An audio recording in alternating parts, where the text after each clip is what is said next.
We live in some of the most bizarre times in the automotive industry. EVs come and go. We're seeing a revival of performance cars, especially from Toyota. And Toyota has this cryptic teaser page here with updates every single day leading up to October, I think it's October 13th, just about 2 weeks before the Japan Mobility Show, which I will be attending once again this year. Okay, so we have these cryptic messages coming from Akio Toyoda himself, chairman of Toyota. And I'm starting to get some inklings of what could be revealed here. And I do believe this cryptic website is very well going to be tied into this vehicle. The LFA replacement, the GR GT3 car, or the LFR, whatever it is going to be called.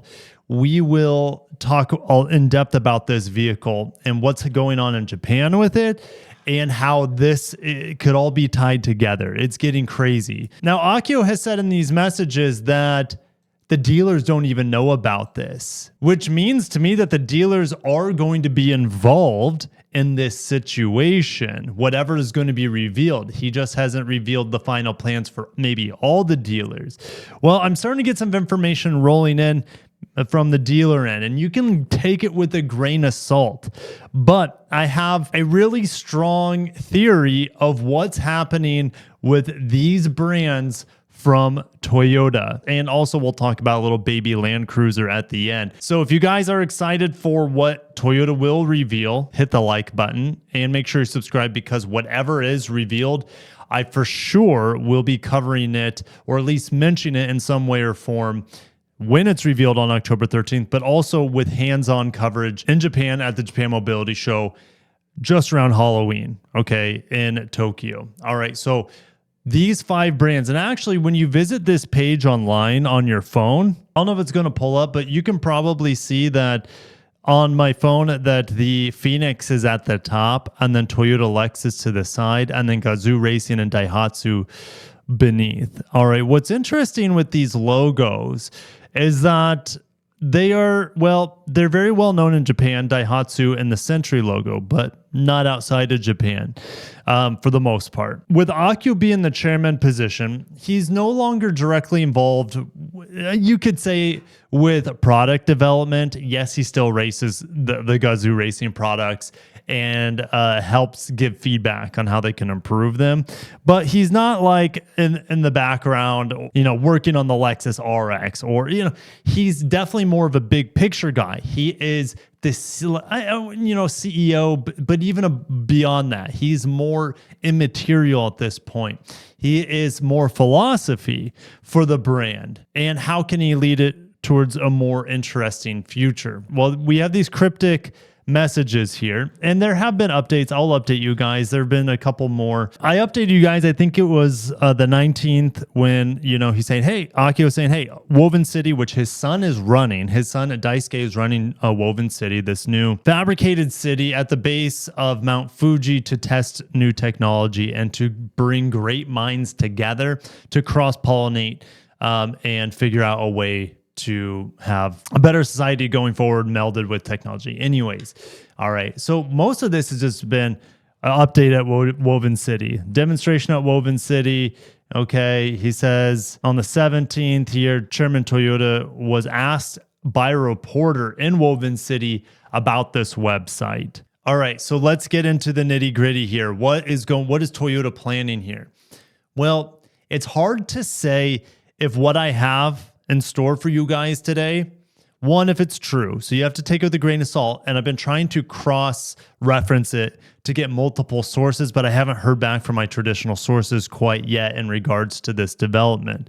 All right. Once I do, I'll update you guys in the comment section. Just because I have a really, really good inclination of what's happening with the GR-GT3 car doesn't mean what's revealed on October 13th is that information. But this theory I have is definitely the strongest, and what's going on here with this cryptic website. Without further ado, Gazoo Racing could very well be disconnecting from Toyota as we know it and being sold exclusively in a partition of Lexus dealerships. Yeah, let me repeat, Gazoo Racing would be sold at Lexus dealerships and not Toyota dealerships.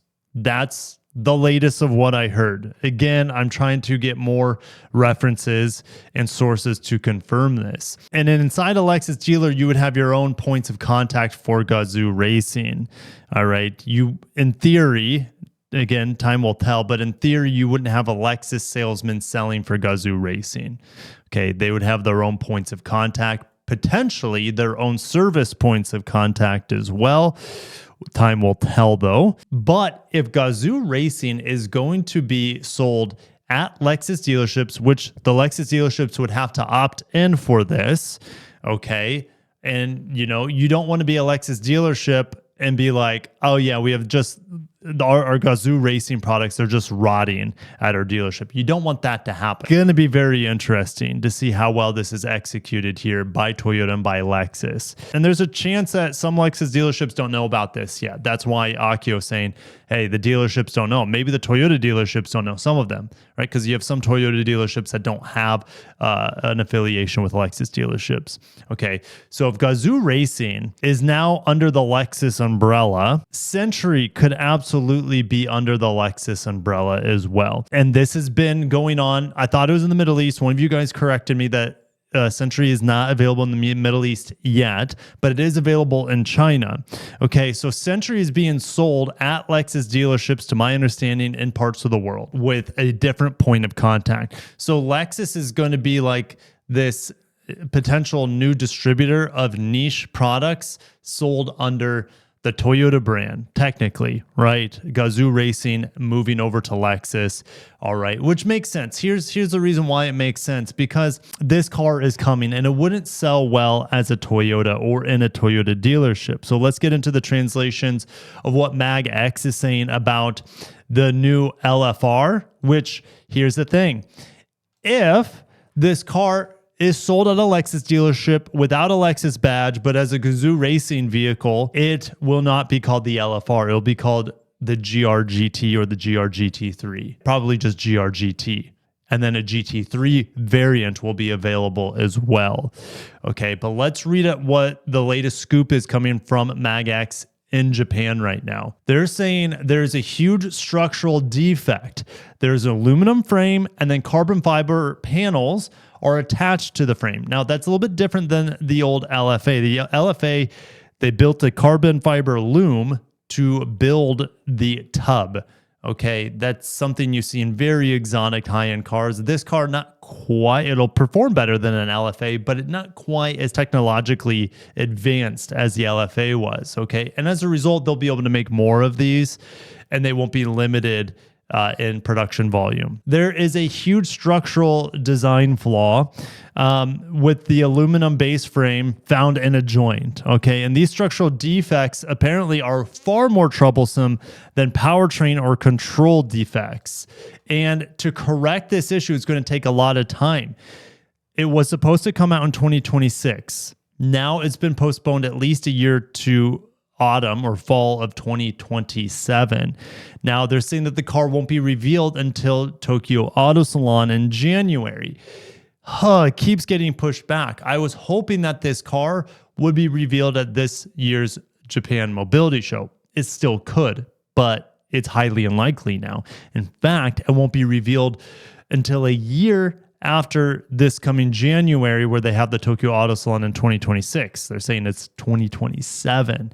Now, road-going version is going to be very expensive, tens of millions. We're expecting $150,000, $200,000. And it'll be sold, of course, to key customers who have relationships with Toyota. Now, that's on the Japanese market. It may or may not be that way here in the US market. Time will tell. There was reasons for Toyota to rush this project, but it's very complex and intertwined. You have environmental regulations, especially Euro 7, that's going into effect in 2027, I think. And they were hoping to get the car out before Euro 7 came out.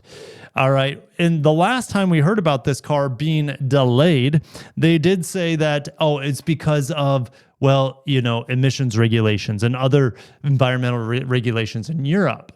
But we were guessing that it would come out in 2026. But now they have to be even more concerned about environmental regulations because of the structural defect that has set the project back another year or two. Okay, so now it's just like everything's compiling to keep this car out of the market. You have safety regulations or performance standards not being met, and then that delays it. So now you're hit with more emissions regulations in Europe. Now, could they just keep it from Europe? I guess so, but that might also keep them out of certain racing programs in Europe. And this car is born and bred and designed to be a race car that can be owned by the public as well, of course, as a GT3. They go on to say there's been much speculation about whether the GR-GT will be released under the Toyota Gazoo Racing brand or the Lexus brand. And while there's no doubt that the Lexus company is taking the lead in development and the GR company is providing support, the postponement of the release has led to a rethinking of the brand. Holy cow. And it is possible that nothing has been decided at this point, and is this possibility we'd like to continue in our coverage. Well, I feel like this is a perfect setup for what I just told you guys. Because this vehicle is delayed, they've had time to rethink the branding of this vehicle. Do we sell it as a Toyota? Do we sell it as a Lexus? How about we sell it as neither, but in a Lexus dealership where it can fetch higher prices? And that's what makes sense about this Gazoo Racing being sold under Lexus, because these are niche products. And Lexus buyers have discretionary income at levels that most Toyota buyers don't have. All right, so you have more people. It'd be like, oh, you like this nice brand new shiny Lexus NX or RX, GX or whatever they're buying. They're like, hey, guess what? Go see our buddy over there 2 cubicles down or offices down, whatever you want to call it. He's in charge of Gazoo Racing, and he's going to get you a really good deal on a toy to go alongside of your brand new luxury vehicle. You can have your performance car and your luxury car because you have the money to afford both. That makes sense to me. And it also gets people in the door to Lexus too. It cross-pollinates quite well. Okay, you have potential people that would never come into a Lexus dealership get to experience Lexus customer service in the buying end of things, as well as Lexus service on servicing your car through the service bay. Obviously, I said service 8 million times there. Okay, so Gazoo Racing is getting elevated. Lexus is getting, well, elevated if they bring in the Phoenix brand, which is the Century brand, which is more like Rolls-Royce, okay? So if Lexus absorbs these two companies underneath their dealership umbrella, then that makes Lexus even stronger. Toyota is already OP. They don't, do they need these Gazoo Racing products? Not necessarily. In fact, what this means to me is that Gazoo Racing is going to have nothing but bespoke products. And they kind of do right now, except the GR Corolla. The GR Corolla obviously is a modification of the Corolla. But going forward, we know Gazoo Racing is almost separating itself, pulling away. You're not going to have lesser models and GR models. You have GR Sport, potentially. GR Sport sold through Toyota, and GR Sport sold through Lexus if they discontinue F. But you have these Gazoo Racing models like a next-gen Supra. You could sell those quite well in a Lexus dealership. Like a next-gen mid-engine MR2 Celica, whatever they call it. Okay. Then you have the flagship, the GT twin-turbo V8 hybrid, plug-in hybrid potential, whatever they want to sell that thing as. This is making a lot of sense. And then you could still have the 8.6 there. There's no doubt about it. You could still have an 8.6 next generation, all right, because it doesn't share anything with the rest of the Toyota lineup anyways, other than some badges and some powertrains in the future with Toyota's newly developed inline 4s. Hey, Abby, did you get balls for the pool? How was swim lessons? You weren't really feeling it today? Yeah? Do you want me to blow this up? The first 15 minutes was a slog, but you turned it around. Proud of you. We'll get to play with these in our pool this weekend. Don't bite that. Don't bite it. Just because daddy bit it doesn't mean you should bite it. Yeah, you like that car? It's heavy. Careful. I'll see you guys down in the comments if you think this is too far-fetched to be reality. The fact that Akio mentioned dealers, saying the dealers don't know about this idea yet, I would say most of them might not.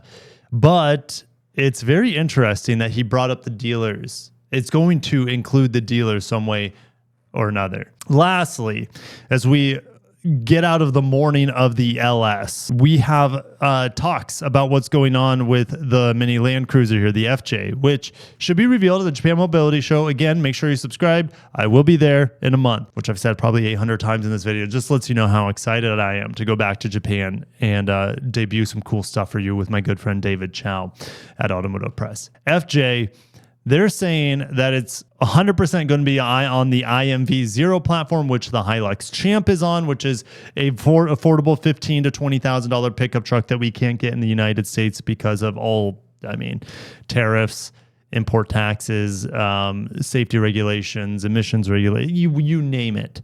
You name it. All right. So they're just saying that the diesel's not going to be available on this little pocket Land Cruiser because they don't have enough 2.8 liter turbocharged diesel engines to go around. They don't have enough production to stuff it into this thing. So they're just going to put the old 2.7 in there. Yes, the Tacoma doesn't even have this engine anymore, but it's a small vehicle. So who cares? I don't care.